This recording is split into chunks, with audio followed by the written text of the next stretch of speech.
The massive crystal chamber floated in space around Nexus Prime like a giant diamond. Inside, representatives from dozens of different worlds sat in their special seats. Some breathed different air, some needed special lights, and some even floated in tanks of strange liquid. This was the Galactic Council, where all the important decisions for thousands of worlds were made. Ambassador Kim Tae-ho walked through the long hallways toward the main chamber. His black suit looked very simple compared to the colorful robes and strange armor worn by the alien representatives. He carried a small bag with documents about trade agreements and mining rights. These meetings were usually boring, but today felt different. The crystal walls around him showed images from across the galaxy. Ships moving between stars, cities on distant planets, and peaceful scenes from hundreds of worlds. Kim had been Earth's representative for 3 years now, and he still found the view amazing. As he entered the main chamber, Kim noticed something wrong. The usual quiet talking and calm atmosphere was gone. Instead, representatives whispered to each other with worried voices. Some were even arguing in their strange languages. The air felt tense, like before a big storm. Counselor Velthara, the ancient Etherian representative, stood at the center platform. Her pale blue skin seemed to glow in the chamber's light, and her large silver eyes looked tired. Kim had learned that Velthara was over 800 years old and had seen many wars and conflicts. Nothing usually worried her, but today she looked scared. "The emergency session will begin," Velthara announced. Her voice carried to every corner of the chamber through the translation devices. "We must discuss the recent events in the Outer Rim sector." Kim sat down in Earth's designated chair, still confused. The Outer Rim was where human patrol ships sometimes fought space pirates. These were small fights that happened all the time. Why would the Council care about such a minor problem? General Brixtall, the big Korthak war chief, stood up from his seat. His thick gray skin was covered in scars from many battles, and his 4 arms crossed over his massive chest. "Counselor Velthara, why do we waste time on human activities? Their small ships fight a few criminals. This is not important to the Great Council." Velthara's silver eyes turned toward the general.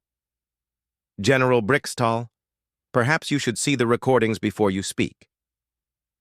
The chamber's walls suddenly changed to show a video from space. Kim recognized the area as the Outer Rim, where asteroid mining stations dotted the darkness. In the distance, he could see several human patrol ships moving in formation. They looked tiny compared to the massive pirate vessels approaching them. "This was recorded 6 days ago," Velthara explained. "A human patrol encountered a pirate fleet near the mining station Gamma 7. The pirates had 12 heavy warships and over 300 fighters. The humans had 4 patrol vessels." Kim watched the screen with interest. He remembered reading about this fight in the daily reports. Captain Lee from the patrol ship Seoul had handled it very well. The pirates were attacking civilian miners, so the human ships had to act quickly. On the screen, the pirate fleet moved forward in a straight line, just like most alien military forces did. They followed the old rules of space warfare that had been used for thousands of years. Ships stayed in neat formations, fired their weapons at long range, and tried to ram each other if they got close. But the human ships did something different. Instead of forming a line and shooting back, they split up and moved in strange patterns. They used the asteroids as cover, hiding behind the big rocks and appearing where the pirates did not expect them. "Watch carefully," Velthara said, her voice becoming quieter. The human ships moved like dancers, working together without any visible signals. One ship would distract the pirates while another attacked from behind. They used small fighter craft in ways that made no sense to traditional military thinking, sending them to places that seemed useless until suddenly they were in perfect positions to attack. The pirate ships tried to respond, but they could not keep up with the human tactics. Every time they turned to face one human ship, another would attack from a different direction. The humans seemed to predict what the pirates would do before the pirates knew themselves. In less than 6 minutes, the entire pirate fleet was destroyed, or surrendering. Not a single human ship was seriously damaged. The chamber fell completely silent. Kim looked around at the other representatives and saw fear in their eyes. But he did not understand why. The human patrol had done exactly what they were supposed to do. They protected the miners and stopped the pirates with minimal damage to everyone involved. "I do not see the problem," Kim said, standing up. "Our patrol ships followed all galactic warfare conventions. They identified themselves, warned the pirates to stop, and only used force when the pirates continued attacking civilians." Velthara turned her ancient eyes toward him. "Ambassador Kim, your people think this was a normal patrol action?" "Of course," Kim replied. "Captain Lee showed great restraint. He could have destroyed the pirate ships immediately, but he gave them chances to surrender first. Several pirate crews are still alive because of his careful planning." A strange sound filled the chamber. It took Kim a moment to realize that many of the alien representatives were making their species versions of gasps and worried noises. Dr. Park So-jin, Earth's xenobiologist who studied alien cultures, had warned Kim about this kind of reaction. She had told him that humans sometimes confused other species with their behavior, but he had never seen it this strongly. "Ambassador Kim," Velthara continued, "in 800 years of galactic warfare, I have never seen anything like what your people did in that engagement. Your ships moved in patterns that our best military computers cannot predict. They used tactics that seemed to break the basic rules of space combat." General Brickstall, who had been quiet during the video, now spoke in a much softer voice. "Human, how did your ships know where to be? They moved like they could see the future." Kim thought about this question. They used standard tactical analysis. Each ship captain studied the enemy movements and adapted their strategy based on what they observed. This is basic military training. "Adapted their strategy?" Velthara repeated the words like they were in a foreign language. "During the battle?" "Of course," Kim said. "The situation kept changing, so they had to change their plans. Captain Lee probably modified his approach a dozen times during those 6 minutes." The chamber erupted in worried voices. Representatives turned to each other, speaking quickly in their various languages.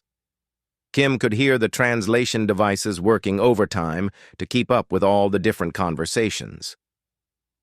Velthara raised one pale hand, and the chamber became quiet again. "The Galactic Council must vote on an emergency directive," she announced. "Based on what we have observed, I propose Directive 7749. Under no circumstances should any galactic civilization attempt to engage humans in armed conflict." Kim stood up quickly. "Wait, that is completely unnecessary. Humans are peaceful. We only fight to protect others or defend ourselves." "That," said Velthara, "is exactly why this directive is necessary." The vote was unanimous. 3 months had passed since the Galactic Council issued their warning about humans. Most civilizations followed the directive without question, but Prince Zalmor of the Hegemony was not like most leaders. He sat in his golden throne room on the warship Eternal Glory, reading the Council's directive for the 100th time. "Cowards," he said out loud, throwing the datapad across the room. "The Council fears humans because they have grown weak. The Hegemony bows to no one." Prince Zalmor was young for a Hegemony noble, only 150 years old, but he commanded respect through his family's ancient bloodline. His purple skin gleamed under the artificial lights, and his 3 eyes burned with ambition. He had spent his entire life preparing to prove the Hegemony's superiority over all other species. Admiral Corthes, an older and wiser Hegemony commander, stood nearby with obvious concern on his face. "My prince, perhaps we should study these humans more carefully before taking action. The Council rarely shows such fear." "The Council is filled with ancient fools," Zalmor replied. "They see one small battle and panic like children. We have conquered dozens of systems. Our fleet tactics have remained undefeated for 3,000 years. What can these primitive humans possibly do against the might of the Hegemony?" Far away, in the human colony of New Busan on the planet Kepler 442b, families were enjoying a peaceful evening. The colony had been established only 5 years ago, but it already housed over 50,000 people. Farmers grew crops in the rich soil, while miners extracted valuable minerals from the nearby mountains. Children played in the streets, while their parents finished their work for the day. Captain Lee Dong-wook was having dinner with his crew aboard the UES Incheon, a patrol vessel orbiting the planet. The ship was nothing special by human standards. A medium-sized cruiser with standard weapons and a crew of only 200 people. Lee had been patrolling this sector for 2 years, and the biggest excitement he usually saw was the occasional smuggler trying to avoid customs inspections. Chief, Engineer Choi Min-seo sat across from Lee in the small dining hall. She was younger than the captain, but her skill with ship systems had earned his complete trust. "The new plasma conduits are working perfectly," she reported while eating her rice. "We should have 20% better efficiency in the weapon systems." "Good," Lee replied, "though I hope we never need to use them. This has been a quiet sector." Their conversation was interrupted by an urgent alarm. The bridge officer's voice came through the ship's communication system. "Captain Lee, we are receiving multiple distress signals from New Busan Colony. Unknown warships have entered the system and are attacking civilian targets." Lee dropped his chopsticks and ran toward the bridge, with Choi close behind him. When they arrived, the main screen showed a sight that made Lee's blood run cold. 15 massive hegemony warships surrounded the planet, firing their weapons at the colony's defense satellites and communication arrays. "Sir," the communications officer reported, "the lead ship is broadcasting a message on all frequencies." "Put it through," Lee ordered. Prince Zalmor's image appeared on the screen, his 3 eyes gleaming with pride. "I am Prince Zalmor of the hegemony. I challenge the human forces in this system to honorable combat. Your council claims you are dangerous warriors, but I believe you are nothing but frightened children. Face me in battle, and I will show the galaxy that the hegemony fears no one." Lee stared at the screen in disbelief. "He is attacking a civilian colony to start a fight with us?" "It appears so, sir," the tactical officer replied. "The hegemony ships are using standard battle formations. They seem to expect us to meet them in traditional fleet combat." Choi looked at the tactical display showing the enemy positions. "Captain, they outnumber us 15-1. Their ships are much larger than ours." Lee studied the screen carefully. The hegemony ships had arranged themselves in a perfect ceremonial battle formation, just like the old space warfare textbooks described. They moved slowly and predictably, maintaining exact distances from each other. It was beautiful to watch, but completely impractical for real combat.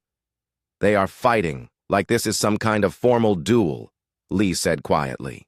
"Min-seo, can you reroute power from non-essential systems to the engines and weapons?" "Already working on it," Choi replied, her fingers flying over the engineering controls.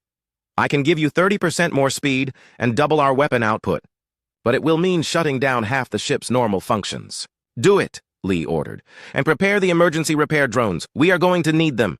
On the bridge of the Eternal Glory, Admiral Corthes watched the single human ship approach their formation.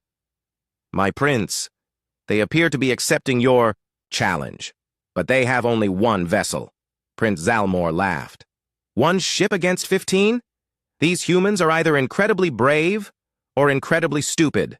Either way, this will be over quickly." The human ship moved closer, but instead of taking a position opposite the hegemony formation like traditional warfare demanded, it suddenly changed direction. The UES Incheon dove toward the planet's atmosphere, using the gravity to increase its speed while staying just outside the range where the planet's surface would interfere with targeting systems. "What are they doing?" Zalmor asked, confusion replacing his confidence. The human ship emerged from its gravity dive at incredible speed, approaching the hegemony formation from below and behind. Instead of engaging the lead ships as expected, it targeted the communication arrays on several vessels with precise strikes, then disappeared behind one of the planet's moons before the hegemony could respond. "Sir," the tactical officer reported to Prince Zalmor, "we have lost communication with 4 ships. The human vessel used the planet's gravity to achieve impossible speed, then struck us where our formation could not respond effectively." Before Zalmor could reply, the human ship appeared again, this time from a completely different direction. It had used the moon's gravity to change its course while staying hidden, emerging near the hegemony's supply vessels.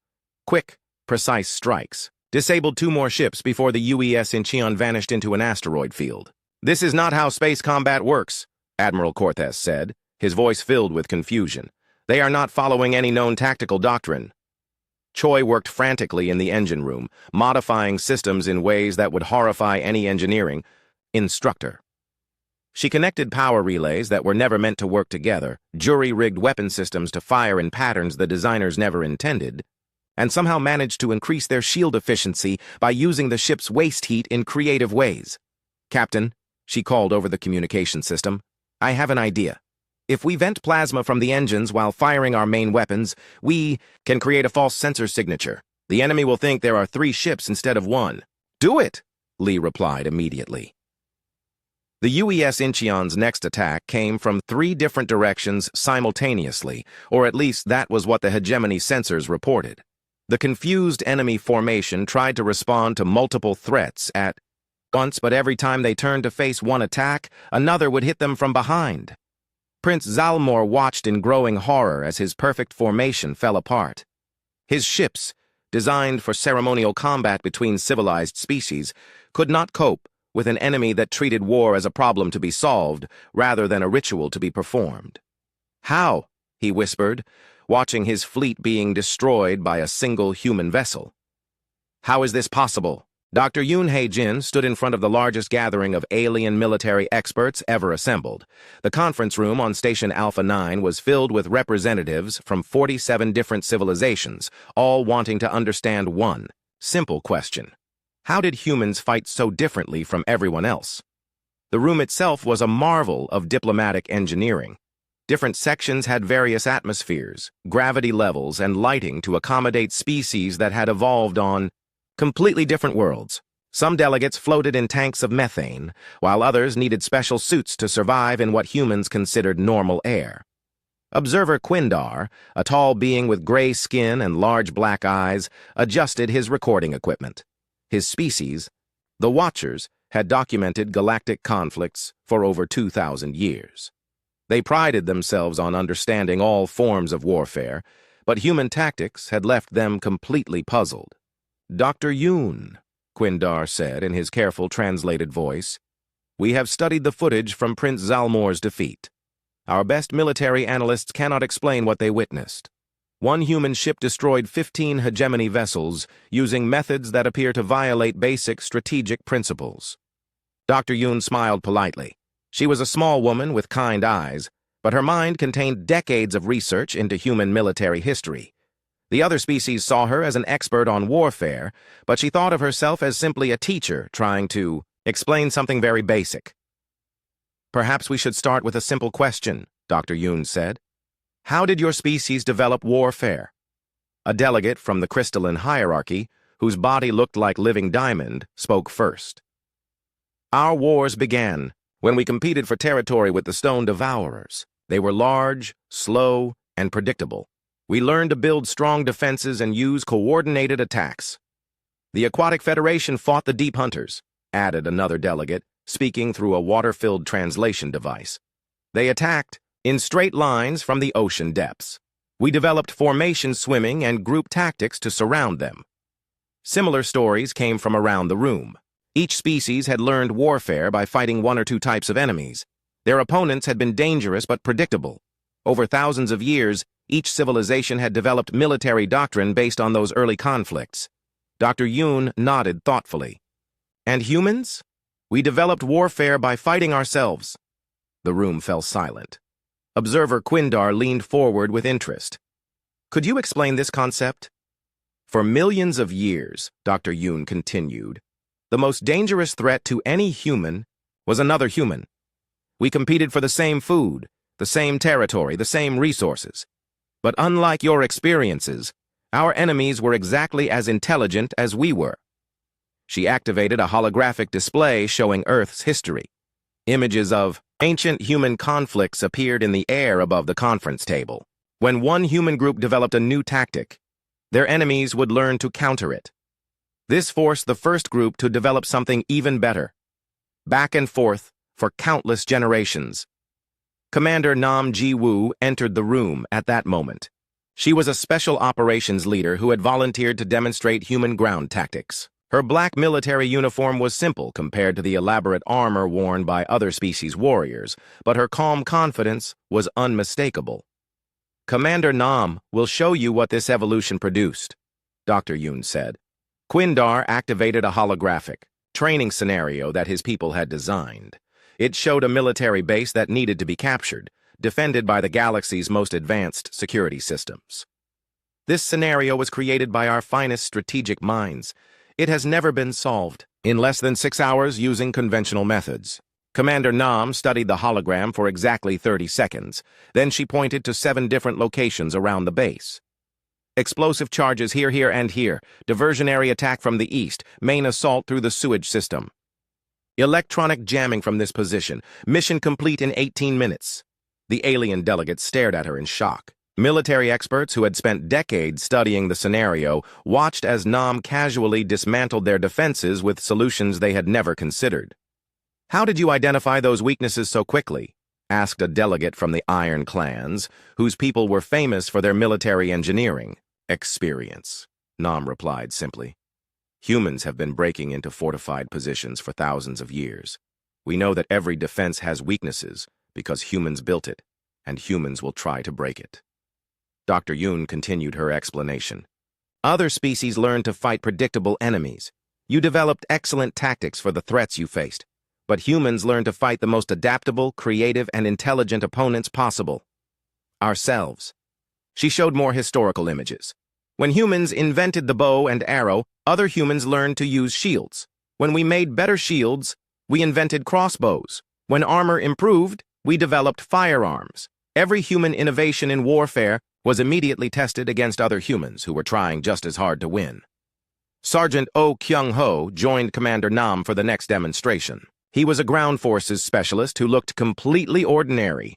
Average height, average build, nothing that suggested special abilities. The alien delegates had expected human warriors to be massive and intimidating.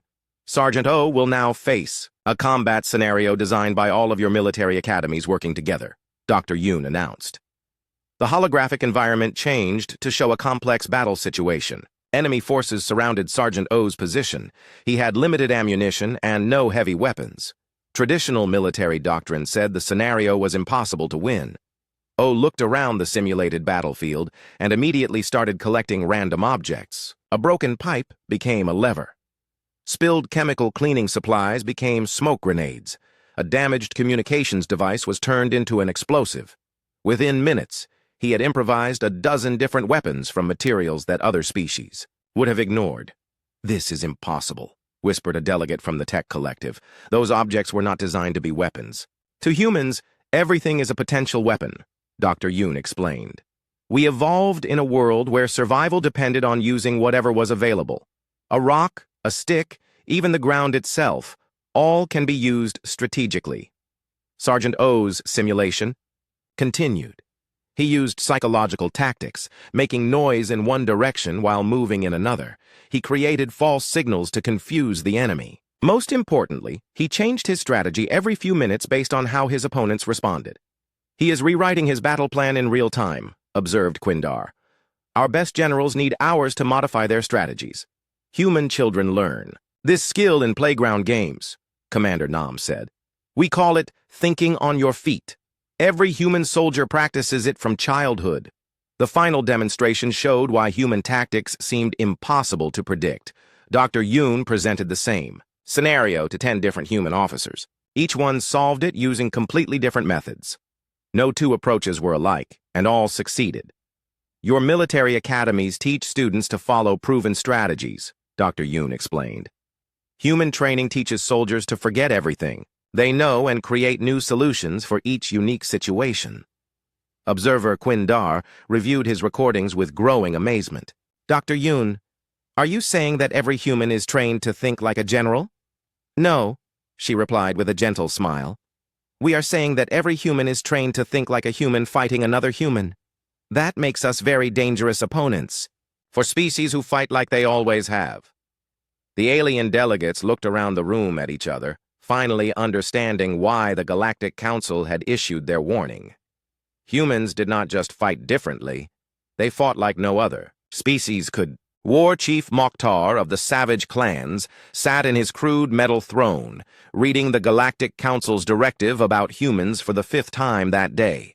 Unlike other alien leaders who feared the warning, Mokhtar felt excitement growing in his chest. His red eyes gleamed as he turned to his advisors. "Listen to these words," he said, his rough voice echoing through the command center. "The Council says never bring humans to war. But why would they say this unless humans are the greatest warriors in the galaxy?" The Savage Clans had always respected strength above everything else. They lived for battle, honored courage, and believed that the strongest should lead. For generations, they had searched for worthy opponents to test their skills against. Most galactic civilizations were too soft, too peaceful, too afraid of real conflict. Seer Lithara, the oldest and wisest of Mokhtar's advisors, shifted uncomfortably on her stone seat. Her pale skin was covered in ritual scars that told the story of 100 battles. "War Chief, perhaps the Council fears humans for different reasons than we think." "Nonsense," Mokhtar replied, slamming his fist on the arm of his throne. "They fear humans because humans are mighty warriors. The Council has grown weak with peace. They no longer understand the value of strength." Mokhtar's logic was simple, but flawed. The Savage Clans had always seen warnings about dangerous enemies as invitations to prove themselves. When the Council had warned about the Void Predators, the clans had fought them and won great honor. When traitors spoke fearfully of the Crystal Raiders, the clans had defeated them in glorious battle. "Send a message to the humans," Mokhtar ordered. "Tell them that the Savage Clans seek alliance with fellow warriors. We will fight together against our enemies and share the glory of victory." On the diplomatic station New Geneva, Ambassador Shin Yu-jin received the message from the Savage Clans with surprise. She was the experienced negotiator who had helped solve conflicts across dozens of systems. The message was written in simple terms, requesting human assistance with territorial disputes in the Savage Clan's region of space. "It sounds like they need help with mediation," Shin told her assistant while reviewing the message. "The Savage Clans have been fighting their neighbors for decades. Perhaps they finally want to try peaceful solutions." The assistant nodded. "Should we send a diplomatic team?" "Yes, but include some military advisors as well," Shin replied. "If we are going to help them establish peace, we need to understand their security concerns." Colonel Baek Seung-hwan received his orders 3 days later. He was a calm, thoughtful officer who specialized in peacekeeping operations. His job was usually to help different groups stop fighting and start talking to each other instead. He had done this work on 12 different worlds with great success. "Pack light," he told his small team of advisors. "We are going to help establish peace talks, not fight a war. Bring translation equipment, legal documents, and diplomatic supplies." When Colonel Baek and his 5-person team arrived at the Savage Clan's main station, they were greeted with a celebration that confused them completely. Hundreds of clan warriors cheered and shouted in their rough language. Weapons were fired into the air in salute. War drums echoed through the metal corridors. War Chief Mokhtar himself came to greet them, wearing his finest battle armor and carrying ceremonial weapons. "Welcome, human warriors. We are honored to fight alongside such legendary fighters." "Colonel," Beck blinked in surprise. "War Chief Mokhtar, I think there may be some confusion. We are here to help establish peace talks with your neighbors, not to fight anyone." Mokhtar laughed loudly, thinking the human was being modest. Of course. First we plan our strategies, then we crush our enemies together. The Iron Fist tribe will learn to fear the combined might of clans and humans." "Actually," Colonel Beck said carefully, "we were hoping to arrange a meeting between your people and the Iron Fist tribe to discuss peaceful solutions to your territorial disputes." The celebration around them continued, but Mokhtar looked confused. "Peaceful solutions? But the message said you would help us with our conflicts." "Yes," Colonel Bayek confirmed. "We help by stopping conflicts, not by winning them through violence." Over the next several days, the misunderstanding grew worse. The Savage Clans prepared for glorious battle, sharpening weapons and gathering their finest warriors. They expected the humans to share battle plans, discuss weapon capabilities, and prepare for coordinated attacks against their enemies. Instead, Colonel Bayek and his team began doing things that made no sense to the clans. They studied economic reports about the disputed territories. They analyzed trade routes and resource distribution. They interviewed both sides about their actual needs rather than their demands. "What are the humans doing?" asked one of Mokhtar's lieutenants. "They spend all day reading papers and talking to our enemies through communication devices." Seer Lithara watched the humans work with growing understanding. "I do not think they plan to fight the way we expected," she said quietly. Colonel Back requested a meeting with both the Savage clans and the Iron Fist tribe. "We believe we have found a solution that will benefit everyone," he announced to the gathered leaders. War Chief Mokhtar arrived at the meeting expecting to hear battle plans. Instead, Colonel Bayek presented charts showing how the disputed territory could be shared based on each group's actual resource needs. The humans had discovered that both sides wanted different things from the same area. "The Iron Fist tribe needs the mineral deposits in the northern regions," Colonel Back explained.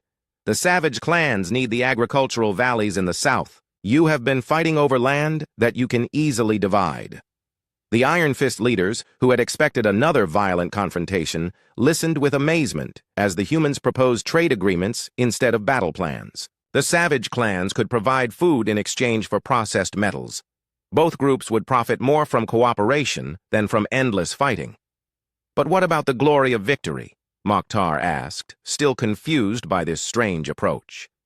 "The glory is in building something better than what existed before," Colonel Bayek replied. "Anyone can destroy. It takes real strength to create." Within a week, the humans had negotiated a complete peace treaty between groups that had been fighting for 50 years.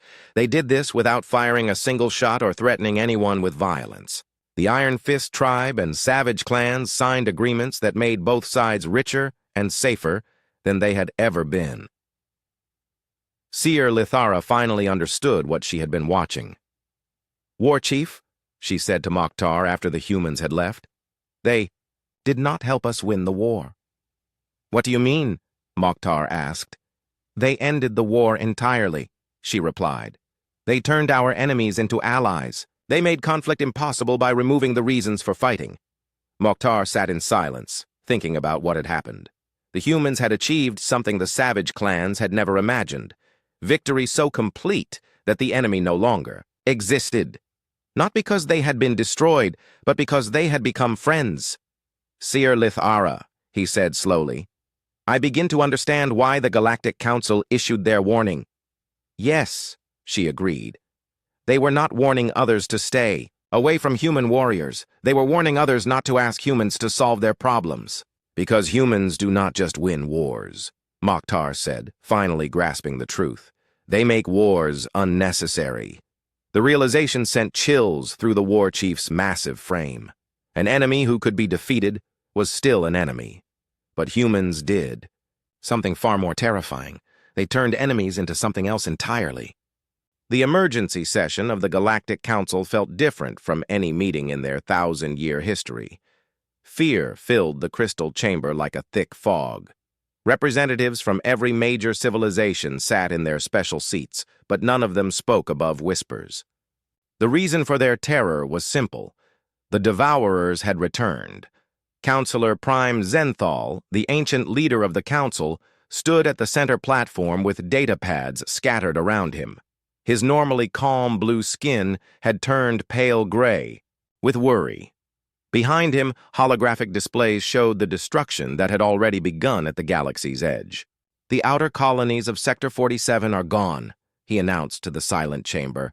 3 billion beings consumed in less than 6 hours. The Devourers move faster than our records indicated. Fleet Admiral Go Yunbi sat in the human section, watching the displays with professional interest. She was Earth's highest-ranking military officer, a small woman with silver hair and sharp eyes that missed nothing. She had commanded fleets in several minor conflicts, but nothing like what these images showed.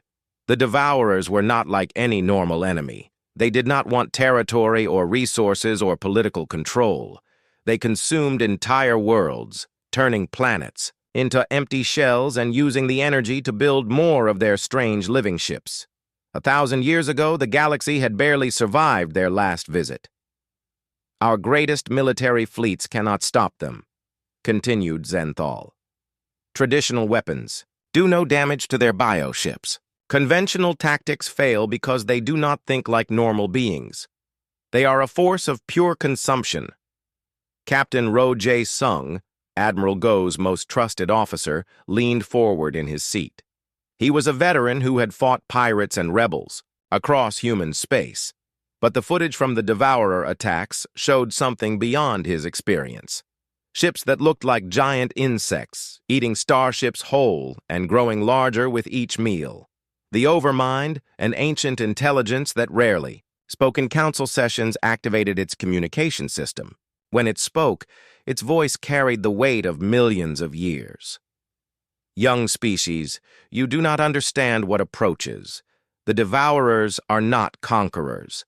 They are evolution's answer to civilizations that grow too comfortable. What do you mean? Asked Admiral Go, speaking directly to the Overmind for the first time. They appear when galaxies become predictable, the Overmind explained. When all species follow the same patterns, use the same strategies, think in the same ways, they are nature's way of forcing change or allowing extinction. Counselor Prime Zenthal turned toward the human section with obvious desperation. Admiral, go.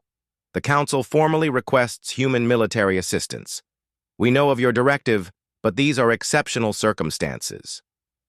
Admiral Go stood up slowly, her uniform simple compared to the elaborate costumes worn by other military leaders. Counselor Prime, before I answer, I must ask you a question. Do you want us to win, or do you want us to follow your rules? The chamber fell completely silent.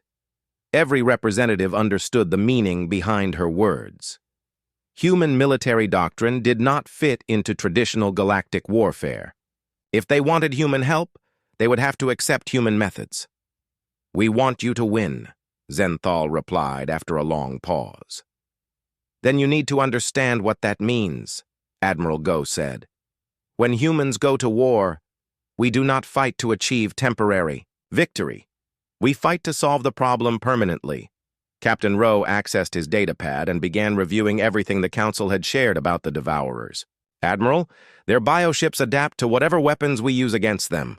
If we fire energy weapons, they develop energy resistance. If we use projectiles, they grow armor. Interesting, Admiral Go said, her mind already working on the problem. They adapt to what we do, but can they adapt to what we think? 3 days later, the combined human-alien fleet gathered at the edge of Sector 45. It was the strangest military formation in galactic history. Huge alien warships built for ceremonial combat floated alongside small human vessels designed for practical fighting. The aliens followed perfect formations, while humans moved in seemingly random patterns. The Devourer swarm appeared exactly as predicted.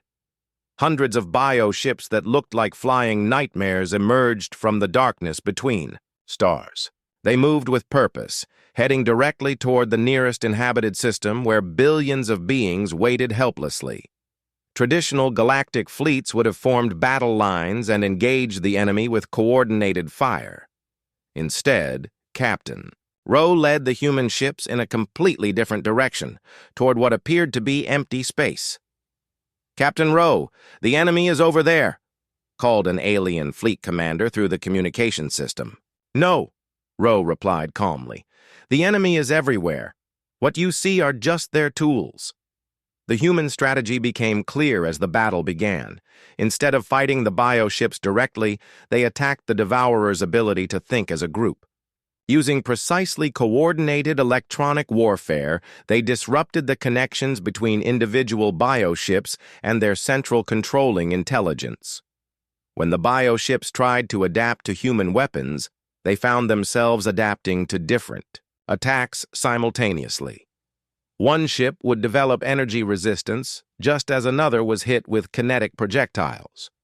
They began adapting to counter each other instead of the human fleet. Admiral Go watched from her flagship as confusion spread through the Devourer swarm. The problem with perfect adaptation, she explained to the alien observers, is that it only works when you understand what you are adapting to. The human ships used psychological warfare on a galactic scale. They transmitted false signals that made the bioships think they were under attack from directions where no enemies existed. They created electronic illusions that showed threats that were not there while hiding real attacks until the last moment. Captain Rowe's final strategy was the most human approach of all. Instead of trying to destroy the Devourers, he gave them what they wanted, but not in the way they expected. The human fleet began broadcasting artificial intelligence signatures that looked like the most delicious possible meal to creatures that consumed consciousness itself. The Devourers took the bait, trying to consume what appeared to be incredibly advanced minds. But the signals were carefully designed traps that infected their bioships with logical paradoxes, thoughts that could not be processed or adapted to because they contradicted themselves. Within hours, the mighty Devourer swarm was flying in. Circles, their bioships trying to eat ideas that made no sense while adapting to threats that did not exist. They had become so confused by human psychological warfare that they could no longer function as a coordinated force. The Overmind watched the battle's end with something approaching amazement. Remarkable.